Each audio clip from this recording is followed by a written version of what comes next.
Lucie entendait le bruit des voix en contrebas, mêlé à des rires d'hommes. L'odeur d'un cigare vint lui chatouiller les narines, puis il y eut le tintement d'un verre tombant sur la pierre. « Oh » fit Alice d'un air intrigué. « Qui est-ce donc ? Je ne vois pas très bien son visage. »« Ce doit être parce qu'il te tourne le dos » répondit Lucie avec humeur.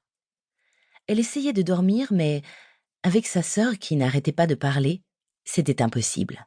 « Rappelle-toi le sort, dit-elle. S'il te tourne le dos, cela veut dire qu'il ne sera pas sincère en amour. » Alice souffla d'un air dédaigneux. « Il s'agit de l'un des fils de Lord Purnell.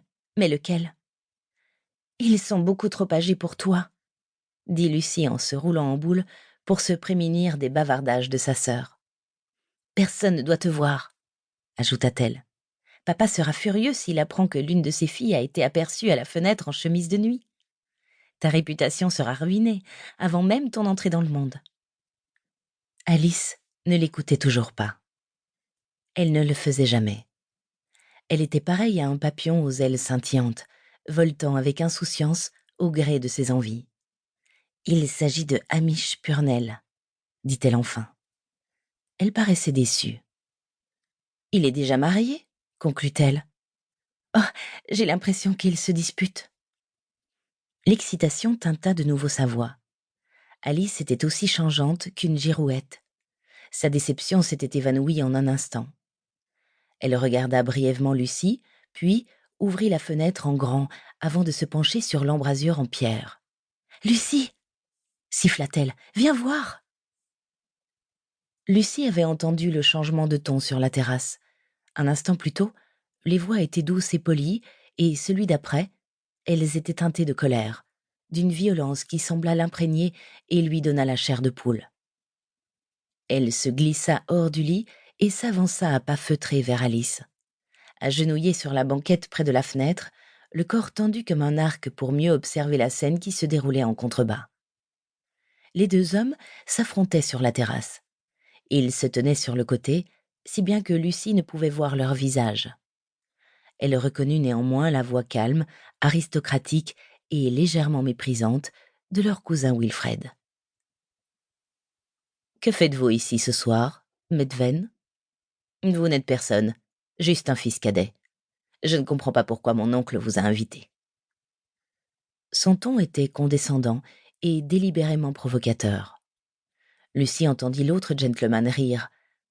Les autres hommes se rapprochèrent et encerclèrent les deux rivaux comme une meute de chiens sentant l'imminence d'une bagarre. « Oh » s'écria Alice. « Wilfred est vraiment grossier et horrible. Je le déteste. » Lucie haïssait elle aussi depuis toujours leur cousin Wilfred. Il avait 18 ans et était l'héritier du comté de Cardross. Il se vantait de son titre et des liens de sa famille avec le duc de Forres. Il venait de passer l'année à Londres et la rumeur disait qu'il avait gaspillé tout son argent dans le jeu, l'alcool et les femmes. Wilfred était snob, vaniteux et ennuyeux. Et ici, entouré de ses parents et de sa cour, il se donnait des airs d'homme courageux. « Le duc m'a peut-être invité parce qu'il a plus d'éducation que son neveu ?» répondit l'autre homme. Sa voix était plus rauque que celle de Wilfred, avec une pointe d'accent écossais. Il ne recula pas face aux intimidations de leur cousin. Il se retourna, et Lucie aperçut soudain son visage à la clarté de la pleine lune.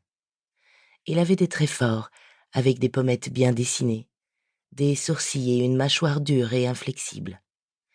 Il était également très grand, avec de larges épaules.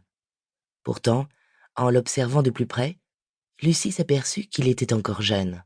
Il devait avoir dans les 18-19 ans, 20 ans tout au plus. Un murmure parcourut l'assemblée réunie sur la terrasse. L'atmosphère changea. Elle était plus ouvertement agressive à présent, mais il y avait autre chose, comme une incertitude, presque de la peur. Alice l'avait senti elle aussi.